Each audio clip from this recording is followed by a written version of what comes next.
So hello guys. तो कैसे हैं आप सभी लोग। तो आज मैं चालू करने वाला हूँ अपना एक नया टॉपिक, मोंगोडीबी डेटाबेस, जिसे हम NoSQL के नाम से भी जानते हैं। ठीक है, ये अभी बहुत प्रसिद्ध है। अपने इंटरव्यू टाइम में और सारी कंपनी, ज़्यादातर कंपनियाँ यूज़ कर रही हैं। जो नई कंपनी बन रही है उसमें मोंगोडीबी यूज़ होता है, और वन स्टैक के साथ भी हम मोंगोडीबी यूज़ करते हैं बेसिकली।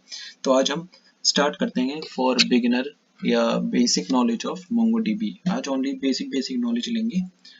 ठीक है, सबसे पहले हम आते हैं अपने एजेंडा पे। आज हम क्या क्या कवर करेंगे। सबसे पहले हम प्रॉब्लम्स देखेंगे विद RDBMS, जो रिलेशन डेटाबेस मैनेजमेंट सिस्टम की प्रॉब्लम्स है वो क्या क्या है। ठीक है, जब भी हम कंपेयर बेसिकली हम कंपेयर करेंगे मोंगोडीबी और नॉन सिक्वल का। ठीक है, फिर उसके बाद हम मोंगोडीबी देखेंगे, मोंगोडीबी क्या है। फिर उसके बाद हम देखेंगे कि सिक्वल और मोंगोडीबी की परफॉर्मेंस कैसी, मतलब API के साथ कैसे परफॉर्म करता है, कैसी उसकी फास्ट है, किस टाइप से परफॉर्मेंस देखेंगे। ठीक है, और फिर उसके बाद कंपैरिजन देखेंगे हम सिक्वल और मोंगोडीबी का। एंड उसके बाद हम देखेंगे कि मोंगोडीबी CRUD ऑपरेशन कैसे परफॉर्म करेंगे मोंगोडीबी के अंदर।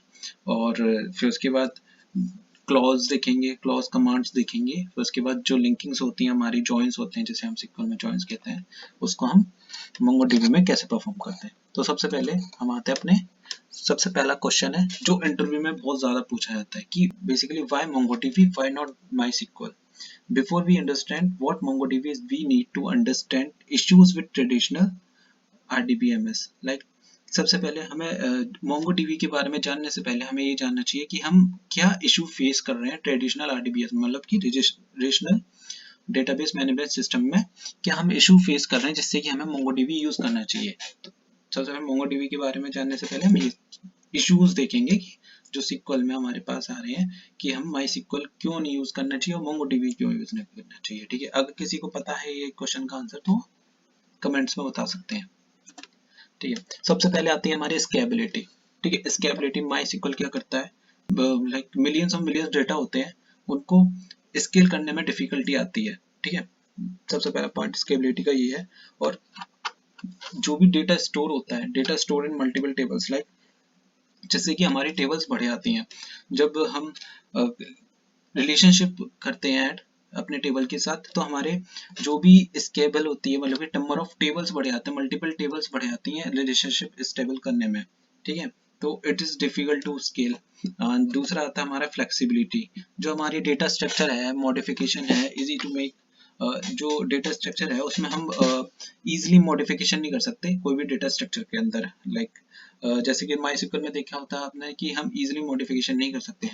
ठीक है, और you need to spend hours and hours on designing the database before development. Like इसमें क्या होता है सिक्वल में कि डिजाइन डेवलपमेंट से पहले हमें डिजाइनिंग करनी पड़ती है, डेटाबेस के अंदर DB टेबल्स वगैरह क्रिएट करने पड़ते हैं, जिससे कि हमारे बहुत ज़्यादा आवर्स या मिनट्स वेस्ट हो जाती हैं उसके डिज़ाइन के पर्पज से। लेकिन हम MongoDB में नहीं करना पड़ता, ऑटोमेटिकली नो स्ट्रक्चर क्वेरी होती है और हमारी MySQL स्ट्रक्चर क्वेरी होती है। ठीक है, उसके बाद हमारे जो एल्गाइज प्रोजेक्ट होते हैं, डेटाबेस रिक्वायर्स कांस्टेंट रिस्ट्रक्चरिंग। जो MySQL में क्या करता है कि जो एल्गाइज प्रोजेक्ट होते हैं उसकी डेटाबेस को हमें कॉन्स्टेंटली रिस्ट्रक्चरिंग करनी पड़ती है MySQL के अंदर। MongoDB में ऐसा नहीं होता। ठीक है, तीसरी आ जाती है हमारी परफॉर्मेंस। जो हमारी MySQL की है, data is generally stores multiple table join have huge performance impact as it requires lot of CPU and resource. जो हमारा मल्टीपल जो सिक्वल होता है, जो मल्टीपल टेबल्स मतलब कि स्टोर करता है बाय द, अगर हम रिलेशन बनाते हैं उसमें रिलेशन डेटाबेस बनाते हैं, तो मल्टीपल टेबल स्टोर करानी पड़ती है जॉइंस के लिए। तो जिससे कि होता है कि अगर कोई भी API या कोई क्वेरी हमारी मल्टीपल टेबल में घूमेगी, तो हमारा जो ह्यूज परफॉर्मेंस होगा वो बहुत ज़्यादा होगा, बहुत सारी टेबल के अंदर होगा, और जो परफॉर्मेंस होगा वो हमारा बहुत ज़्यादा निकल के आएगा उससे।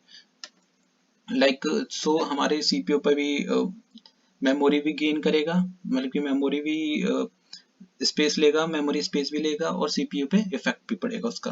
ठीक है, और उसके बाद जो need to install and configure complex caching mechanism it to make it faster.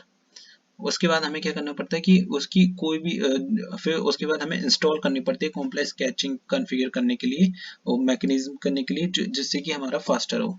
ठीक है, फोर्थ वन आता है हमारा, फोर्थ वन छोड़ो, सब अब देखेंगे। इतना था हमारा जो परफॉर्मेंस, ये तीन थे हमारे, स्केलेबिलिटी, फ्लेक्सिबिलिटी एंड परफॉर्मेंस। ठीक है, ये 3 थे हमारे कि हमें क्यों मतलब कि इश्यूज क्या आ रहे हैं हमारे माइस्क्ल में। ठीक है, अब आते हैं मोंगोडीबी के परफॉर्मेंस में, चार्ट पे। ठीक है, मोंगोडीबी और सिक्वल परफॉर्मेंस के चार्ट पे कंपैरिजन करते हैं। जैसे कि जो रेड वाला आप देख रहे हैं, ये हमारा सिक्वल का टाइमिंग चार्ट है कि हमारा अगर जब बिग डेटाबेस होता है, लाइक जब तो 100 होते हैं, अगर हमने 100 बेसिक इंसर्ट कराए, 100 रिकॉर्ड्स, 100 रोज इंसर्ट कराए, तो हमारा कुछ सेकंड्स लेता है, 0 पॉइंट कुछ। अगर हमने 1000 कराए तो 0.1 कुछ लेगा, 1.2।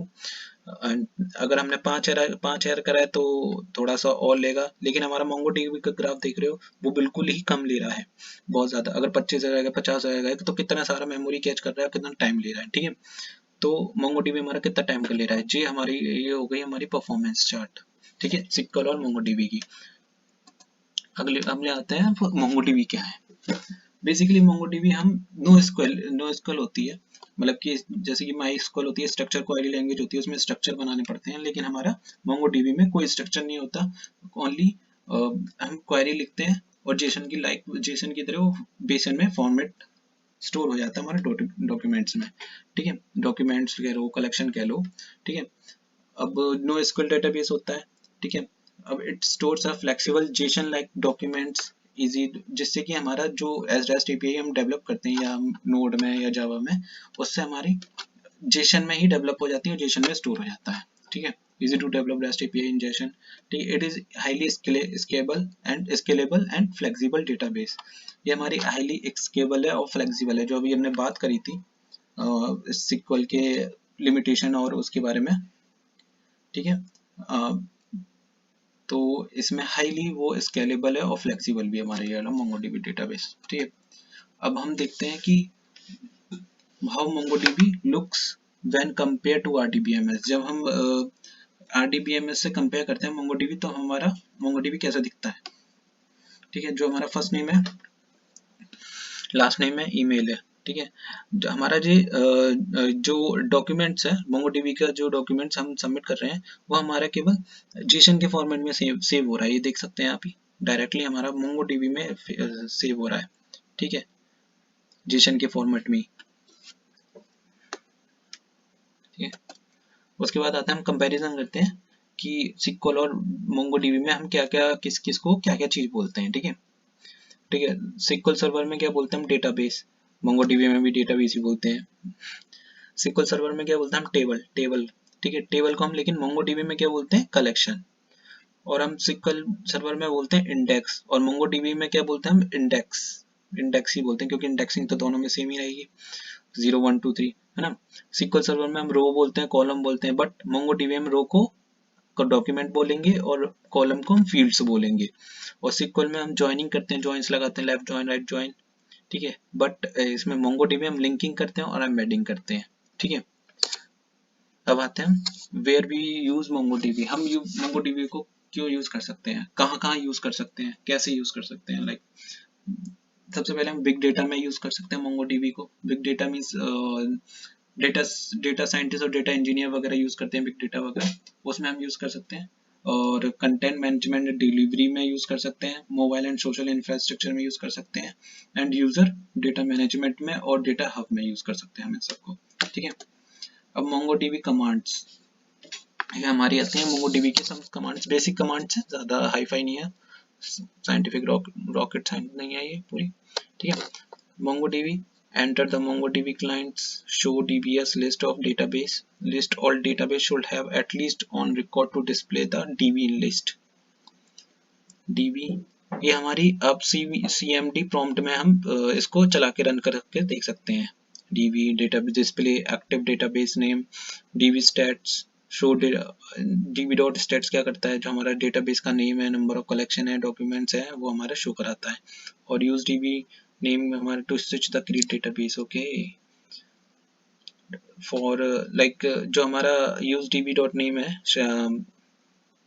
डैश नेम, वो हमारा DB को क्रिएट करने में भी और स्विच करने में भी यूज होता है। अगर DB पहले से क्रिएट हो तो स्विच कर देगा, अगर क्रिएट नहीं है तो क्रिएट कर देगा DB हमारा। और DB डॉट ड्रॉप डेटाबेस में हमारा डेटाबेस जो होता है वो ड्रॉप हो जाएगा। ये बेसिक कमांड्स है, CMD में भी यूज कर सकते हो आप, कमांड प्रॉम्प्ट में, ठीक है। अब आते हैं हम कलेक्शन के बाद। अब tables in MongoDB is called as a collection. जो अभी मैंने बताया था आपको, कलेक्शन टेबल्स को SQL में हम टेबल्स कहते हैं और MongoDB में कलेक्शंस कहते हैं। Like to create a collection, DB dot simple c DB dot create collection, name और ऑप्शंस जो हमें देना चाहते हैं क्रिएट करने के लिए, ठीक है। जैसे कि एग्जांपल दे रखा है DB डॉट कलेक्शन और एम्प्लॉयज का नेम एम्प्लॉयज। अगर हम ड्रॉप करना चाहते हैं कोई भी कलेक्शन डेटाबेस के अंदर, कलेक्शन मतलब कि टेबल्स, अगर कोई हम टेबल्स को क्रिएट ड्रॉप करना चाहते हैं SQL की भाषा में, तो हम DB डॉट कलेक्शन नेम लिखेंगे उसका ड्रॉप, बस दैट्स इट। ये हमारे कलेक्शन के नेम हो गए और नेम हो गए ऑप्शंस, लाइक कैप्ट ओवरराइड, ठीक है। उसके बाद आते हैं हम वेयर कंडीशंस। जो कंडीशंस हम लगाते हैं वो MongoDB में कैसे लगती है, जैसे कि इक्वालिटी में हम रेशियो लगा देंगे, ठीक है। सिंटैक्स हमारा ये होता है की रेशियो, ठीक है। लाइक RDBMS में हम वेयर बाई ट्यूटोरियल लाइक ऐसा कुछ लगाते हैं। और एग्जांपल आप देख ही सकते हैं कि db.post हमारा कलेक्शन का नेम हो गया, डेटाबेस का नेम हो गया, .find, दैट्स इट, है ना। उसके बाद हमारे पास आता है लेस देन में हम देख ही सकते हैं LT हम लगाते हैं, डॉलर एंड LT, ठीक है। और लेस देन इक्वल टू में लगाते हैं LTE, less than equal to, less than equal, ठीक है, डॉलर के साथ। हम ग्रेटर देन में आते हैं, ग्रेटर देन में हम देख सकते हैं कि GT मतलब कि शॉर्ट फॉर्म लगा रहे हैं हम, $GT। और ग्रेटर देन इक्वल टू में लगाते हैं हम GTE। अब ग्रेटर देन और इक्वल भी यूज करते हैं, ठीक है। अगर हम लाइक के लिए यूज लगाते हैं हम रिजेक्ट्स, मतलब कि इसका जैसा होना चाहिए, जैसे हम पासवर्ड वगैरह क्रिएट करते हैं ना, उसमें इसके जैसा, तो वो चीज लगाते हैं, ठीक है। आप इसकी एक फोटो ले सकते हैं, लेना चाहो तो स्क्रीनशॉट, या तो आप मेरे को ईमेल आईडी कमेंट्स में बता देना, तो मैं आपको पूरी PPT भेज दूंगा। बेसिक्स है, ठीक है, यार किसी को आने चाहिए। उसके बाद आते हैं जैसे हम जॉइंस कैसे क्रिएट करते हैं, लिंकिंग कैसे करते हैं जॉइंस का। जैसे कि हमने इसमें दे रखा है ना नेम प्रशांत, और ये प्रशांत, तो हमारा ये प्रॉपर जेसन फॉर्मेट में ऐसे दिखेगा, ठीक है। जो हम लिंकिंग करेंगे ना, तो हमारा जो या तो टेस्ट करेंगे API को, तो जो हमारा रिजल्ट आएगा वो ऐसे दिखने में आएगा। जैसे हम जॉइंस का तो अलग होता है जब हम MongoDB में लिंकिंग करेंगे तब, ठीक है, क्योंकि फोन का डेटाबेस अलग सेव हो रहा होगा, तो हम उसकी ID से उठा के यहाँ पे लाते हैं, ठीक है। या तो हम फोन के डेटाबेस में ही हम जेसन फॉर्मेट एक ऑब्जेक्ट क्रिएट करके उसमें ये सारा लैंडलाइन नंबर, फोन 1 फोन 2, ठीक है, ऐसे सेव करा सकते हैं। तो ये था हमारा MongoDB। हम अगर आप किसी भी रेफरेंस चाहिए तो आप MongoDB की डायरेक्ट साइट्स पे आके डॉक्स कर सकते हैं, ठीक है। अगर कोई क्वेश्चन हो तो पूछ सकते हैं। Thank you.